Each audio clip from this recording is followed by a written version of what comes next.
네, 오늘 말씀 함께 보도록 하겠습니다. 오늘 말씀은 사도행전 19장 말씀입니다. 신약성경 222쪽입니다.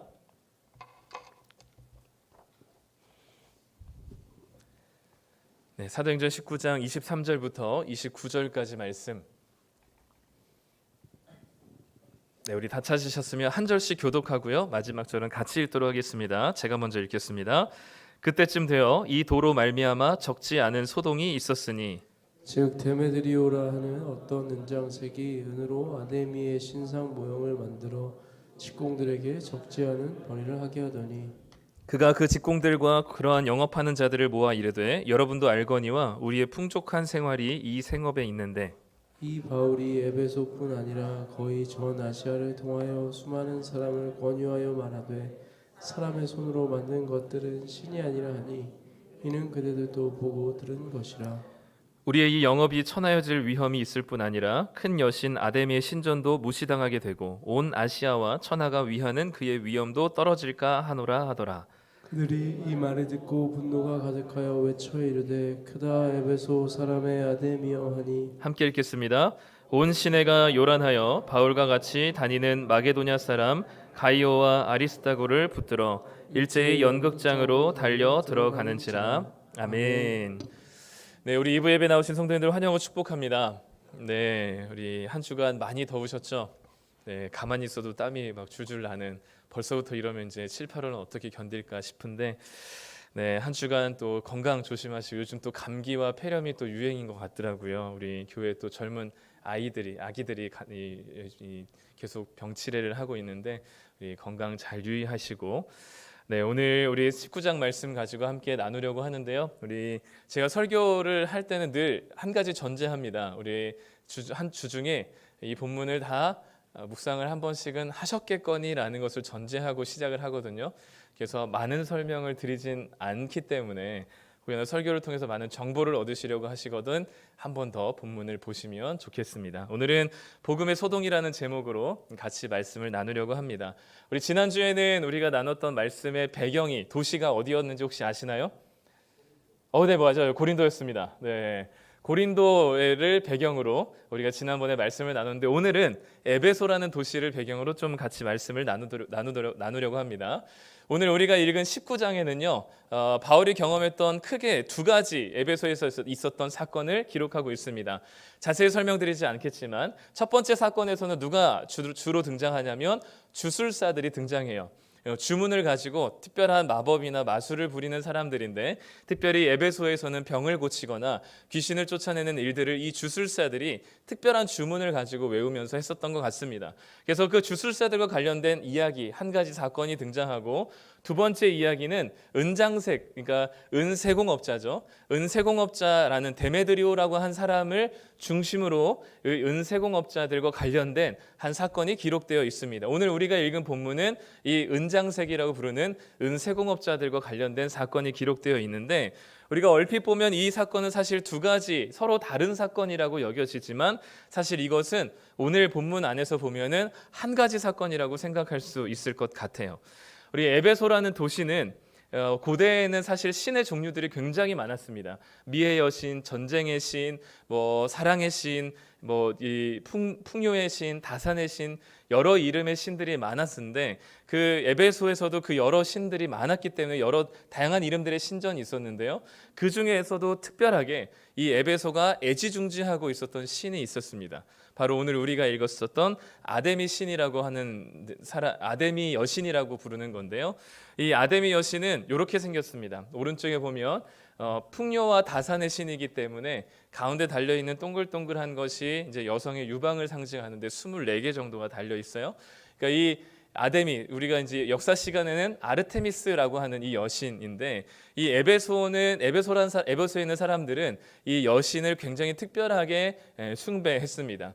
이 여신이 에베소에서 태어났다라고 할 정도로, 그리고 자신들이 이 아르테미스 여신을 지키는 마지막 문직이라고 생각할 정도로 굉장히 특별하고 진심을 다해서 이 아데미 여신을 섬겼어요.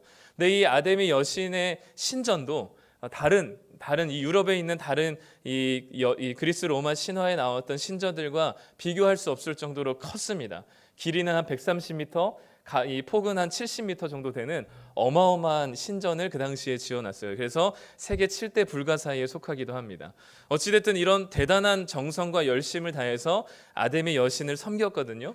근데 당시에 이 사람들이 섬겼던 이 아데미 여신의 여러 가지 믿음이 있었는데 그 중에 하나가 뭐냐면 이 아데미 여신에게는 치유의 능력이 있다라고 믿었어요. 그래서 많은 주술사들은 이 아데미 여신의 치유 능력을 믿었고, 그리고 실제로 그들이 사용했었던 주문에 아데미 여신의 이름을 넣어서 사용한 주문들이 굉장히 많았습니다. 그러니까 이 주술사들은 아데미 여신이라는 우상에 기대어서 자신의 삶을 살아가고 있었던 사람들이었죠.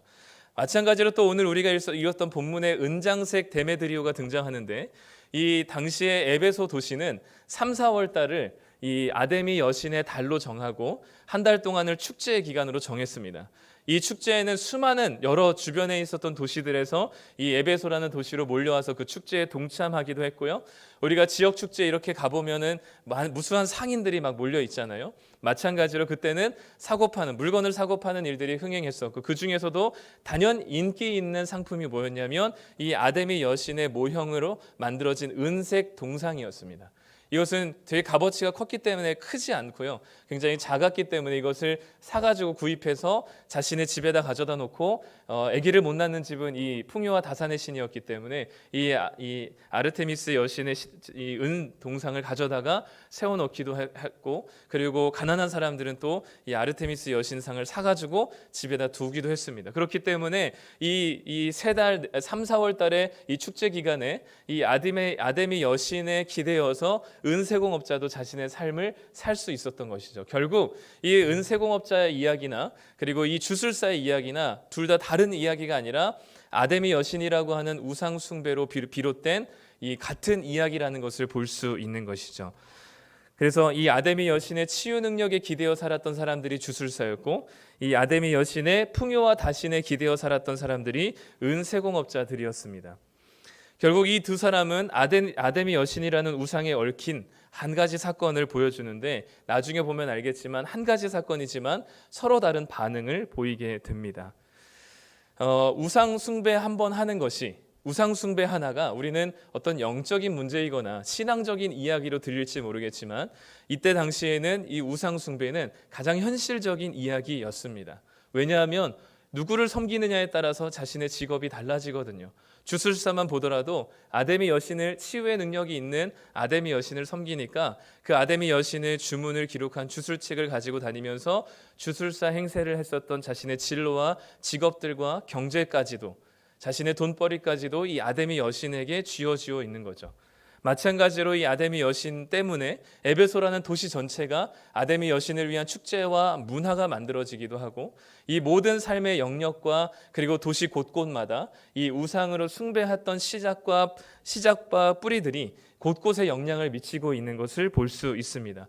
그렇기 때문에 우상은 단순히 어떤 영적이고 신앙적인 문제이기보다는 우리의 개별적인 모든 삶의 영역들 속에 깊이 뿌리내리고 영향을 끼치고 있습니다. 또한 그 살고 있는 동네와 도시 가운데서도 이 우상은 아주 깊숙한 곳까지 영향력을 끼치고 있는 것이죠. 영혼의 영향력을 끼칠 뿐만 아니라 육신의 삶까지도 영향을 끼치는 것이 바로 누구를 믿느냐 하는 우상 숭배의 문제였습니다. 우상 숭배라는 말을 들으면 우리 머릿속에서는 흔히 어떤 한 신상 앞에서 절하고 있는, 또는 제사상 앞에서 절하고 있는 모습들을 우리는 생각할지 모르겠지만, 우상 숭배는 그 정도의 개념을 넘어섭니다. 우상이 뭐냐라고 했을 때 우상을 이렇게 정의할 수 있는데, 우리 같이 한번 읽어볼까요? 시작.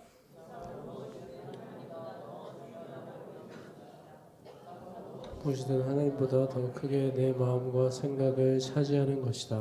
우상은 우리 눈에 보여지는, 예전에는 신상으로 보여졌다면 이제는 눈으로 보여지지 않는 어떤 한 가치관과 우리의 생각과 마음 속에 존재하는 어떤 것입니다. 그런데 그것이 무엇이든 간에 하나님보다 더 중요하다고 여기는 것, 하나님보다 더 크게 내 마음과 생각을 차지하는 것이 있다면 그것이 어떤 것이든 간에 그것은 우리에게 우상이 될 수 있습니다.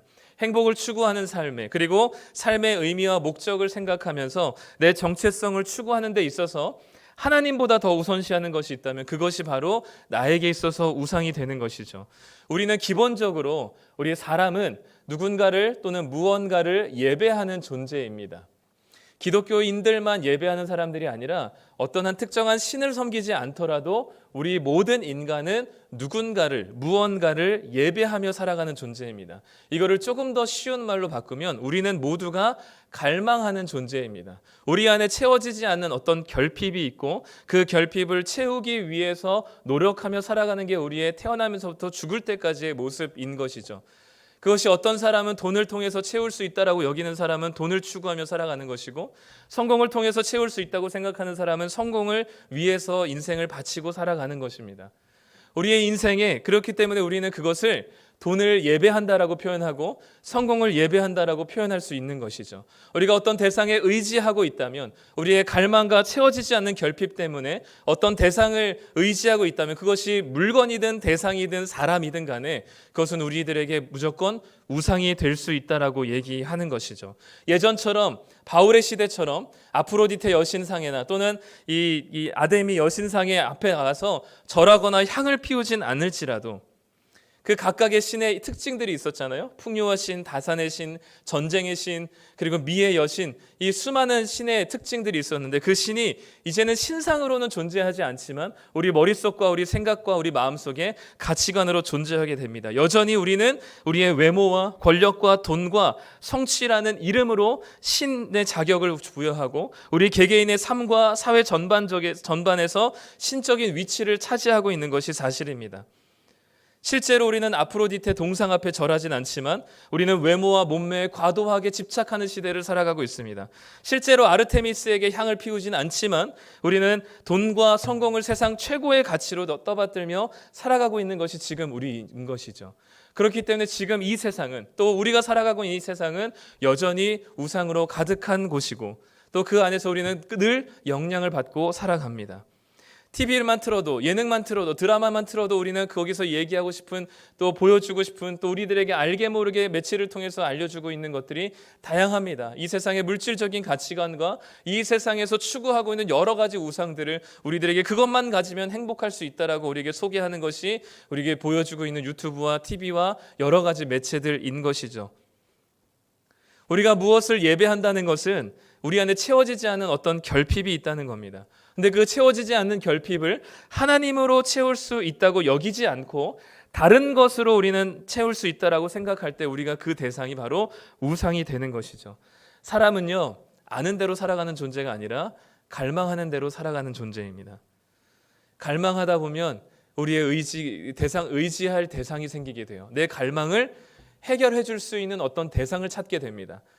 근데 그 대상이 하나님이 아닌 경우가 참 많죠. 근데 그 대상을 찾다 보면 그 갈망이 어느 정도 해소된다고 생각하고, 그리고 그 갈망에 해소시켜주는 대상을 사랑하게 됩니다. 결국 우리는 우리의 갈망이 의지할 대상을 만들어내고 그 대상을 사랑하게 되면 그 의지할 대상을 계속해서 지속하게 해줍니다. 그렇기 때문에 우리는 다시 한번 고민하면서 우리의 삶을 생각해 봐야죠. 우리는 지금 무엇에 몰두하며 무엇을 갈망하며 살아가고 있는가?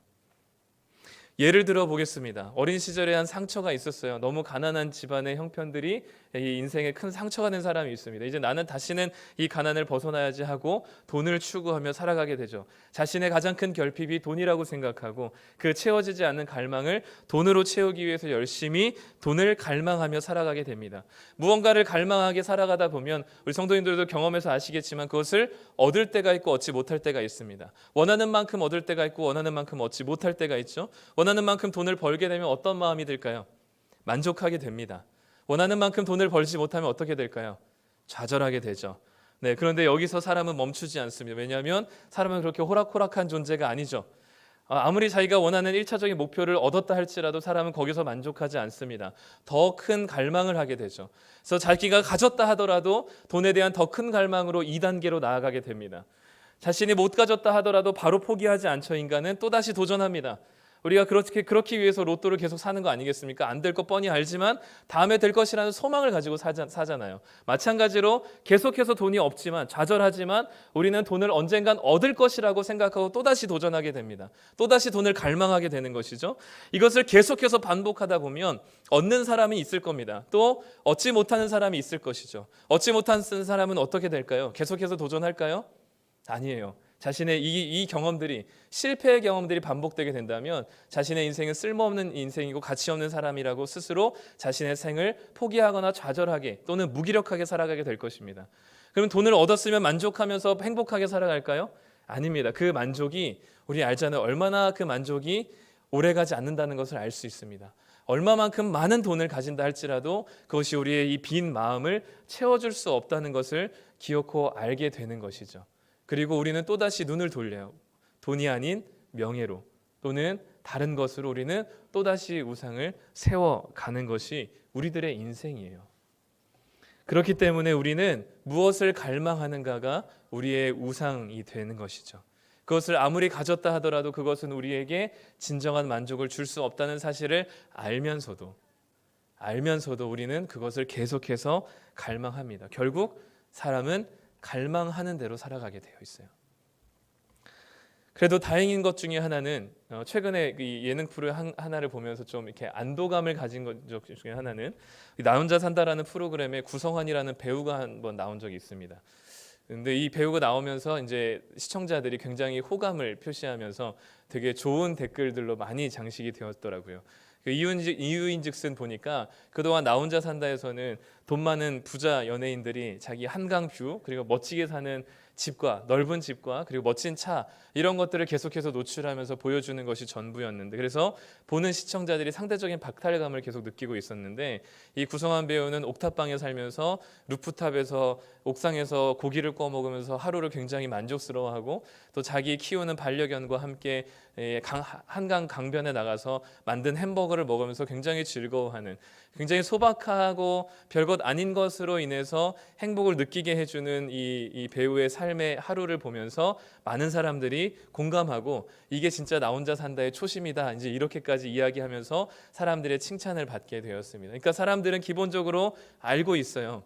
돈이 그리고 성공이, 권력을 가지고 있는 것이, 유명해지는 것이 결코 그것이 성공을 또는 만족을, 행복을 보장할 수 있다는 것이 아니라는 사실을 내면적으로는 알고 있지만 현실이 너무 어렵기 때문에 그 우상들을 우리는 하나씩 만들어서 갈망하며 살아가는 것이죠. 이런 것들을 다행히 알고 있기 때문에 우리에게 복음이 이 현대인들에게도 필요한 것입니다. 모든 것이 넉넉해 보이고 필요 없어 보이는 것 같아 보이는 이 21세기에서도 여전히 복음이 필요한 것이죠. 우리는 일반적으로 돈과 성공, 권력 딱 이러면 우리 이미 이 그리스도인들은 좀 뭔가 부정적인 이미지가 있잖아요. 그리고 이거는 우상이 될 만한 목록들이라고 우리는 생각합니다. 그런데 진짜 우상은 사실 따로 있었어요.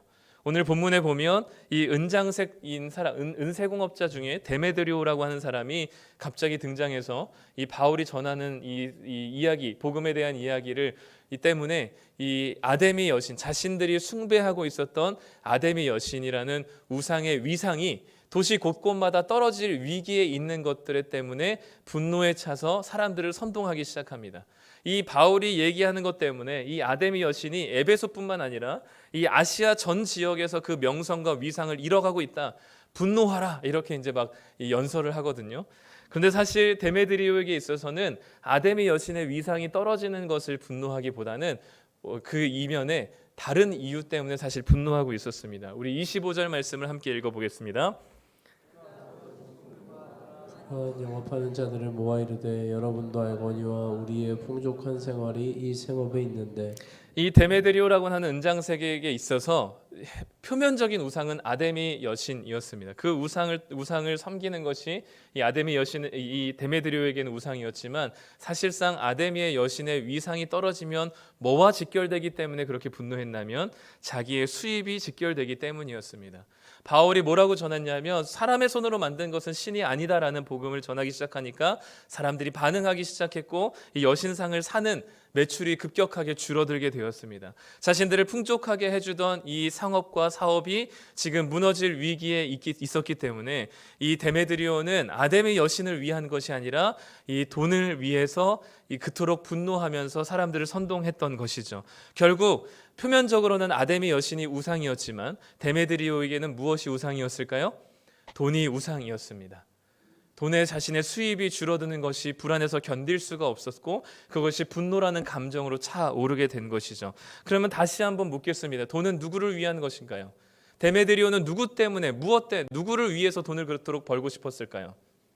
자기 자신 때문입니다. 결국 모든 우상의 근원을 파헤치다 보면 그 중심에는 누가 있냐면 나 자신이 있기 마련입니다. 그렇기 때문에 모든 것들은 우상의 표면적인 것일 뿐이지 그 이면에 들어있는 진정한 우상은 나 자신인 것이죠. 나 중심적으로 살아가는 이상 우리는 모든 것을 우상으로 바꿀 수 있는 능력이 있는 사람들입니다. 그래서 신명기 20장 4절에서는 이렇게 우리에게 말씀하고 있는 것이죠. 함께 읽겠습니다.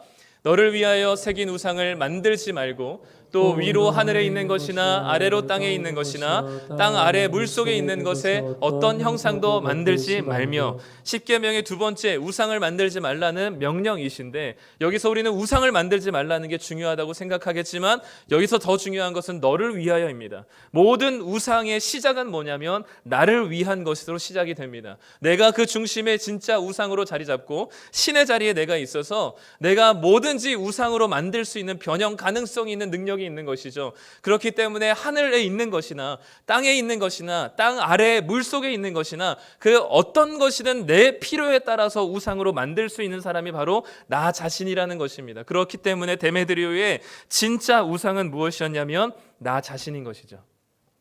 나 자신을 위해서 돈을 벌고 싶어 했고 그 수입이 줄어들자 분노했고 아데미 여신이라고 하는 그 표면적인 우상의 위상을 명분 삼아서 사람들을 선동하기 시작했습니다. 우리가 잘 알고 있는 종교개혁자 칼빈은 이렇게 이야기했습니다. 우리 마음은 쉬지 않는 우상 공장이다. 우리는 우상 공장장이 되어서 끊임없이 나를 위한 우상을 계속해서 만들어내는 우상 공장입니다. 현대판 우상이라고 하면 돈과 성과 권력들 이런 것들을 떠오르게 되지만 사실 이 우상의 목록에는 우리는 모든 것을 다 집어넣을 수 있습니다. 그래서 팀 켈러 목사님이 이렇게 얘기했어요. 무엇이든지 우리의 우상이 될 수 있다. 이 무엇에는 우리가 아까 생각했던 권력, 성 또는 돈 이런 거는 우리 이미지의 머릿속에 이미 우리의 머리에 우상이라고 개념이 탑재되어 있습니다. 그런데 그 이상 그 다른 것들은 우리에게 더 이상 우상이라고 우리는 여기지 않아요. 그런데 이 무엇이든에는 우리가 생각하기에 좋다고 생각하는 것조차도 우리에게는 우상이 될 수 있다는 겁니다. 부모님, 우리에게 있는 가족 필요한가요? 필요하지 않은가요? 좋은가요? 좋지 않은가요? 좋죠. 우리에게 부모님들 또는 자녀들 우리의 직장 좋은가요? 좋지 않은가요? 다 좋죠. 우리에게 좋은 것입니다. 유익한 것들입니다. 그런데 그 유익한 것들조차도 우리는 우상으로 만들 수 있는 자들이라는 이야기를 하는 겁니다. 더 이상 더 나아가 세상에서 우리 그냥 일반적으로 좋다고 얘기하는 것들 뿐만 아니라 우리는 거룩하고 경건한 것마저도 우리는 우상으로 만들 수 있는 사람들입니다. 우리는 말씀 묵상을 계속 지속하고 있지만 그 말씀을 읽는 것 자체가 우리에게 우상이 될 수도 있고요. 기도하는 것, 그리고 말씀을 묵상하는 것, 그리고 설교하는 것, 교회 봉사와 사역조차도 우리는 우상으로 언제든지 만들 수 있는 자들입니다. 그 거룩하고 경건해 보이는 하나님과 관련된 일을 하는 것조차도 우리는 우상으로 만들어버릴 수 있는 자들이에요. 제가 여기서 설교를 하지만 이 설교가 저의 입신양명과 저의 유명해지는 것과 저의 탁월한 설교 실력을 증명하는 자리를 위해서 설교하는 것이라면 이 설교는 저에게 우상이 될 수 있습니다. 언제든지 우리는 거룩한 것마저도 우상으로 만들 수 있는 자들이죠. 심지어 우리는 하나님마저도 우상처럼 섬길 수 있는 자들입니다. 그러니 우리는 우리가 만들어내는 모든 우상들의 중심에는 나 자신이 있는 것이죠. 아담이 그러했거든요. 하나님께 범죄했었던 첫 번째 원죄가 그 죄였기 때문에 시작이 된 겁니다. 우리 안에는 나 자신이라는 우상을 신처럼 여기고 수많은 우상들을 필요에 따라 만들어냅니다. 돈이라는 우상을 만들어내기도 하고 명예라는 우상을 만들어내기도 합니다. 돈을 쫓아 살아가 봤더니 이게 아니더라라고 했으면 하나님께 돌이킬 만도 한데 우리는 또 다른 우상을 만들어 놓고 그것을 위해서 갈망하며 살아가는 게 우리들인 것이죠. 가정과 자녀, 그리고 직업과 직장, 성취와 그리고 사람들의 호평, 체면과 사회적 지위, 이 모든 것들이 다 우리의 우상이 될 수 있습니다. 로맨틱한 이성과의 관계, 업계에서 받는 인정과 안정하고 평온한 환경들, 외모와 똑똑한 머리, 정치나 대의 명분과 도덕과 가치관, 심지어 기독교 사역에서 성공하는 것, 교회의 사이즈를 크게 하는 것, 이 모든 것들이 다 우상이 될 수 있다는 얘기입니다. 이 우상은 우리에게 만족을 가져다 줄 수 있을 것 같지만 사실상 이 우상은 우리를 더 움켜쥐게 만드는 존재임, 대상이 됩니다. 사실 하나님께서 우리에게 이 땅에 주신 것들은 다 필요한 것들입니다. 돈도 우리에게 필요한 것이고요. 권력도 우리에게 필요하고요. 성도 우리에게 필요합니다. 돈도 필요하지만 돈이면 다 된다는 문화 속에서 돈을 우상으로 여긴다면 돈에 묶여서 살아가게 되죠. 권력도 필요하고 질서를 세우는 데 힘이 필요하지만 힘이 우리에게 우상이 된다면 그 권력을 가지고 타락하게 되어 있습니다. 성은 아름답지만 부부가 된다는 것, 부부가 서로 벌거벗는다는 것만큼 아름다운 축복은 없지만 그 성을 가장 추하게 만드는 것이 바로 이 우상으로 성을 여기게 될 때입니다. 우상은 우리의 소중한 것들을 가장 추잡하게 만드는 일들을 해요. 그리고 거기에 우리는 중독되게 만들어 버립니다. 이것은 그냥 단지 우리에게 하나님께서 주신 좋은 것들인데 이 좋은 것들을 우리는 궁극적인 것으로 대체하게 될 때 이것은 우리에게 우상이 되어버리고 이 부작용들은 지금 우리가 살아가는 이 세대에서 계속해서 느끼고 있는 겁니다. 그것만 얻으면 존재감이 형성될 것 같고 든든해질 것 같고 안전해질 것 같고 충족될 수 있을 것만 같아 보이는 그 최정점에 있는 게 바로 우리의 우상입니다. 반지의 제왕이라는 소설 아시죠? 영화로도 나왔던 옛날 영화인데 이 반지의 제왕은 잘 아시는지 모르겠지만 사실 이거는 기독교 영화입니다. 이것을 이 소설을 썼던 톨킨은 우리가 알고 있는 그 나니아 연대기를 만든 그 C.S. 루이스와 아주 절친이었거든요. 서로 편지를 주고받으면서 기독교 가치관과 신앙에 대해서 서로 공유하고 격려했었던 사이였습니다. 이 나니아 연대기가 상대적으로 좀 덜 주목받긴 했지만 반지의 제왕은 아주 이 혁명적인 영화 산업과 소설을 일으켜 세웠죠. 근데 그 내용의 핵심 소재가 뭐냐면 반지입니다. 여기 이제 절대 반지라고 부르는 이 반지를 이 악한 사람의 이 사우론이라고 하는 그 악의 정점에 있는 대상에게 빼앗기지 않기 위해서 이 반지를 찾는 원정대가 이제 꾸며지면서 이 반지에 대한 여행을 시작하게 되죠. 근데 이 주인공들은 굉장히 선한 목적으로 이 반지를 찾으려고 애씁니다. 그 노예를 해방시키거나 또는 백성들의 영토를 지키거나 또는 이 악인들을 이 복수하고 정의로 심판하기 위해서 그 반지의 힘을 빌려서 하려고 그 반지를 찾아 나서죠. 그런데 그 반지에 도달하기만 하면 또는 그 반지를 끼우기만 하면 자기도 모르게 그 탐욕과 그 반지에 이 깃들여지는 어떤 것 때문에 자기의 이성을 잃어버리고 자기가 추구했던 것들조차 이 사로잡히게 되는 거기에 예속되고 중독되는 것을 이 반지의 제왕에서는 보여줍니다. 그래서 그것이 없으면 못 살아가게 만드는 게 이제 이 반지의 제왕의 내용인데 결국 반지를 파괴하게 되죠. 그것처럼 이 반지의 제왕에서는 이 반지가 이 우상처럼 묘사가 되어 있습니다.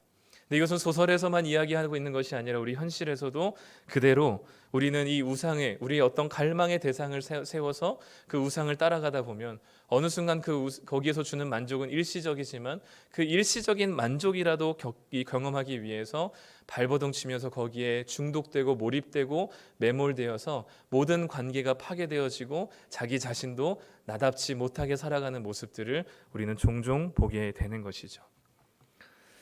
이 우상으로 가득한 에베소, 바울이 도착해 보니 우상 숭배로 너무나 가득해 있었던 에베소에 바울이 복음을 제시하면서 우상을 드러내기 시작합니다.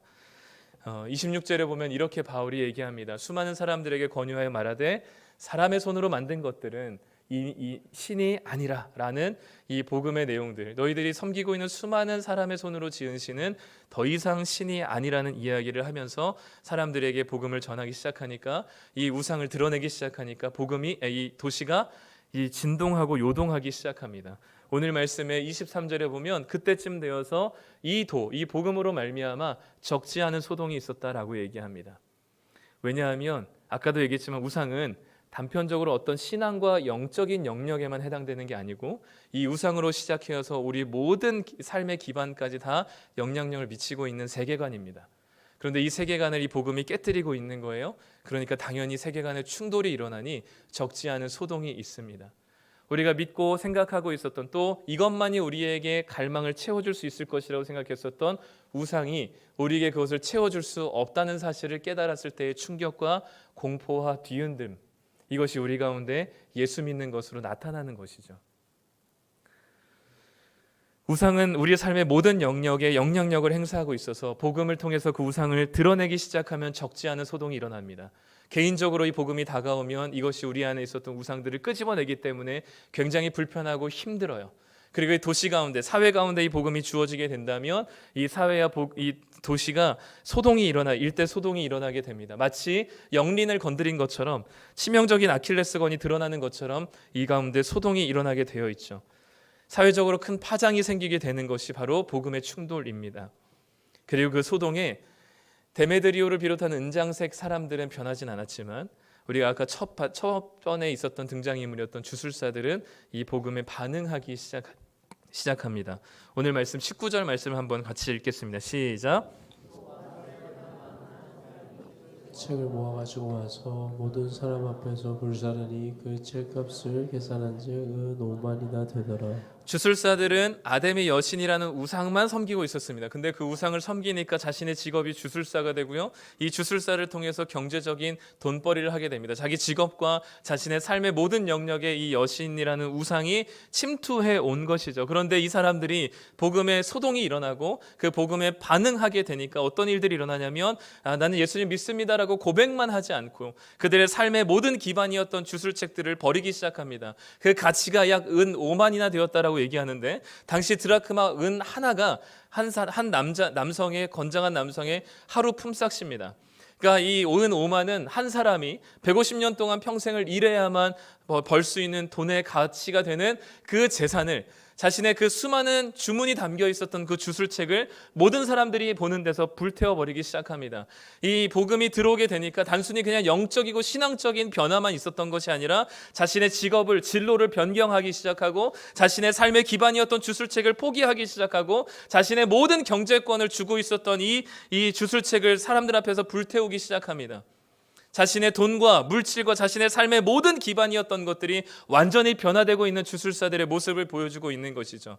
마찬가지로 마치 예수님을 만났던 삭개오가 예수님께서 재산에 대해서 이런 반구도 얘기하지 않으셨음에도 불구하고 예수님을 만났던 삭개오가 자신이 착취했던 것들 이제는 모두 다 갚겠다라고 그동안 우상으로 생각하며 섬기며 자신의 모든 갈망과 결핍을 채워줄 수 있을 것이라고 생각했었던 돈이 자신을 채워주지 않고 예수님을 만남으로 그 모든 것이 체험됐을 때 삭개오는 자신의 돈을 다 지금까지 우상이라고 생각했었던 그 갈망의 체험이라고 여겼던 그 돈을 다 사람들에게 나눠줄 수 있는 놀라운 결단과 실제적인 삶의 변화가 일어났다는 것이죠. 우상도 총체적인 영향을 끼친다면 복음도 총체적인 영향과 변화를 끼치게 되어 있습니다. 우리가 예수님을 믿고 이제는 우리의 주인이 더 이상 우리가 갈망하는 게 이 세상의 눈에 보이는 게 아니라 하나님이 우리의 주인이라고 고백하고 믿는다면 이제는 우리의 모든 삶의 기반과 삶의 태도와 삶의 방향이 완전히 달라지게 되어 있습니다. 돈을 대하는 가치와 또 시간과 우리가 생각하는 모든 생각과 우리의 마음들이 다 하나님을 향하게 되어 있고요. 그리고 우리의 모든 돈을 쓰고 지출하는 영역들이 다 변하게 되어 있습니다. 우리의 직업과 진로도 바뀌게 되어 있고요. 우리의 삶의 모든 기반이 복음 때문에 바뀌는 것입니다. 그렇기 때문에 복음은 우리의 모든 영역을 변화시킬 수 있습니다. 바울도 그랬어요. 바울은 원래 성공 집착적인 사람입니다. 바울은 젊은 나이에 성공했을 뿐만 아니라 더 높은 자리를 올라가기 위해서 아무도 시키지 않은 교회를 핍박하기 시작합니다. 공식적으로. 그리고 이제는 예루살렘에서 하다 못해 다른 도시까지 건너가서 거기에 있는 교회들을 씨가 말리게 체포하면서 자신의 성과 업적을 내고 싶어 했던 사람입니다. 그렇게 성공에 집착한 사람이었는데 그 사람이 예수님을 만나고 나서 이제는 자기 이름을 위한 삶을 더 이상 살지 않습니다. 오늘 본문에서도 사실 에베소에서 3년 동안 머물거든요. 3년 동안 머물면서 이 바울의 편에 있는 사람들이 너무나 많아졌어요. 바울은 이 에베소에 있으면 바울을 지키고 보호하는 사람들이 너무나 많아졌습니다. 이 데메드리오가 일으킨 소동에 바울이 휩쓸리지 않았었던 이유는 바울을 통해서 복음을 받아들였던 바울 편에 있었던 고위 관리들이 있었어요. 그 관리들이 바울을 가지 못하게 막았습니다. 그러니까 에베소에만 있으면 그 어떤 일이 일어나도 바울은 안전하게 지키고 안전하게 살 수 있었고 자신의 영향력을 행사하며 살 수 있었던 곳이 에베소였습니다. 3년 동안 자신의 뿌린 씨앗이 이제 열매를 거두고 있었거든요. 그런데 바울은 에베소에서 머물기를 결정하지 않습니다. 가장 안정적이고 가장 안전한 곳에서 머물지 않고 하나님께서 자신을 이방인의 사도로 부르셨다는 그 부르심에 따라서 자기를 죽이려고 드는 예루살렘으로 가기를 원했고 그 제국의 중심지였던 로마로 가기를 원했습니다. 거기 가서 하나님의 복음을 전하다가 죽을지언정 이 안정적인 자신을 모두가 위하는 이 에베소에서 머물지 않기로 결정한 것이죠. 예전 같았으면 이곳에서 성공한 자신의 열매를 바라보며 충분히 누리며 그곳에 눌러 앉았을 것입니다. 그러나 이제는 더 이상 그 성공이 바울의 우상이 아니었기 때문에, 바울의 갈망을 채워주는 것이 아니었기 때문에 바울은 자신의 우상을 과감히 버리고 예수님으로 채워줄 수 있다는 고백을 하며 주님 따라 살아가는 자가 된 것이죠. 자기 자신을 위해서 성공이라는 우상을 섬기며 살았던 이전의 바울이 아니었습니다. 바라기는 오늘 말씀을 통해서 우리 안에 우리도 모르는 내면화되어 있는 우상을 발견했으면 좋겠습니다. 내가 내 자신의 중심이 되어서 알게 모르게 내 필요에 따라서 만들어내고 있는 우상이 무엇인지, 나에게 가장 연약한 결핍된 부분들이 내가 갈망하고 추구하는 바가 무엇인지, 오늘 나눔지에는 그것을 적용할 수 있도록 네 가지 우리 안에 숨겨져 있는 우상을 발견할 수 있는 네 가지 방식을 올려놨습니다. 참고하시면서 내 안에 어떤 우상이 있는지, 내가 무슨 우상을 만들어내고 있었는지를 발견하셨으면 좋겠습니다. 우리가 하나님을 믿고 있다고 얘기하지만 우리가 일주일에 한 번 여기서 예배를 드리는 것으로 우리가 하나님을 믿는다라고 과연 할 수 있는지, 우리의 일상의 모든 선택과 결정과 돈을 지출하고 시간을 사용하고 마음을 쓰는 모든 것들에 우리는 어디에 집중되어 있는지를 발견하셨으면 좋겠습니다. 그 우상의 직면이 있어야 우리는 복음이 우리 안에 들어올 때 그것이 우리 안에 소동을 일으켜서 그 우상이 뿌리째 뽑히고 하나님으로 우리 안에 자리 잡게 될 것입니다. 오늘 말씀을 정리합니다.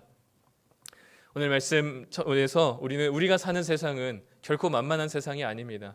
우리는 계속해서 우리를 하여금 우상을 노출시키고 이 우상이 우리에게 만연한 곳이어서 우리가 아무 생각 없이 살다 보면 우리는 자연스럽게 우상이 우상인지도 모르게 살아가는 세상을 살고 있습니다. 두 번째, 우리는 무엇이든지 우상으로 만들 수 있는 존재들이라는 것을 잊지 마십시오. 우리가 조금 신앙생활 나름 잘한다라고 우리는 자만할 수가 없습니다. 우리는 우리의 필요에 따라서 언제든지 가장 선한 것도 우상으로 바꿔치기 할 수 있는 사람이라는 것을 깨닫고 직면하셨으면 좋겠습니다. 세 번째, 그렇기 때문에 그 우상을 만들어내고 있는 진짜 우상은 나 자신이라는 사실을 잊지 마십시오. 나를 믿지 마시고 신뢰하지 마십시오. 자기 자신을 죄에서 싸워서 이길 수 있는 탁월한 신앙인이라고 스스로 생각하지 마십시오. 우리는 언제 어디서든 넘어질 수 있고 언제 어디서든 우상을 만들 수 있는 자들입니다. 바라기는 이 복음이 우리 안에 있는 우상을 드러내어서 우리 안에 불편함을 일으키길 소망합니다. 이것이 우리의 갈망을 채울 수 없다는 사실을 복음을 통해서 깨달았으면 좋겠습니다. 주님으로만 우리 갈망을 채울 수 있다는 사실을 고백했으면 좋겠습니다. 그러면 그 고백이 우리로 하여금 총체적인 변화를 일으킵니다. 단순히 신앙생활 열심히 하고 교회 생활을 열심히 하는 것으로 끝나지 않고 우리의 삶의 모든 영역이 하나님이 주인된 삶으로 선택하고 결정하며 살아가게 될 것입니다. 그것이 우리에게 주는 복음이 가져다주는 총체적인 변화이죠. 그러면 우리는 주님께서 우리를 부르신 소금과 빛의 사람으로 살아가게 될 것입니다. 우리의 행동에 몇 가지를 변화를 주어야만 교회 인식이 바뀌는 것이 아니라 우리가 뼛속부터 우리의 심중에 있는 우상을 거두어내고 하나님이 우리의 주인 되셔서 예수님으로만 우리가 채워질 수 있다는 사실을 깨닫는다면, 그 어떤 것으로도 채워지지 않았는데 예수님으로 채워지는 것을 경험하신다면, 아직 세상은 이것이 채워지지 않아서 돈 따라서 성공을 따라서 자기만의 우상을 만들어서 불행하게 그 인생을 달려가고 있는 것을 본다면, 우리는 우리가 체험받은 이 예수 그리스도를 전하지 않고는 견딜 수가 없겠죠. 이 기쁨이 이들에게도 있었으면 좋겠다. 그 고통과 불행하게 그 다람쥐 쳇바퀴 같이 아무것도 모르고 열심히 최선을 다해 살아가고 있는, 땀 흘려 살아가는 그 7, 80년의 인생이 얼마나 허무하겠습니까? 그럼 우리는 우리가 가진 예수 그리스도를, 이 기쁨을 전할 수밖에 없을 겁니다.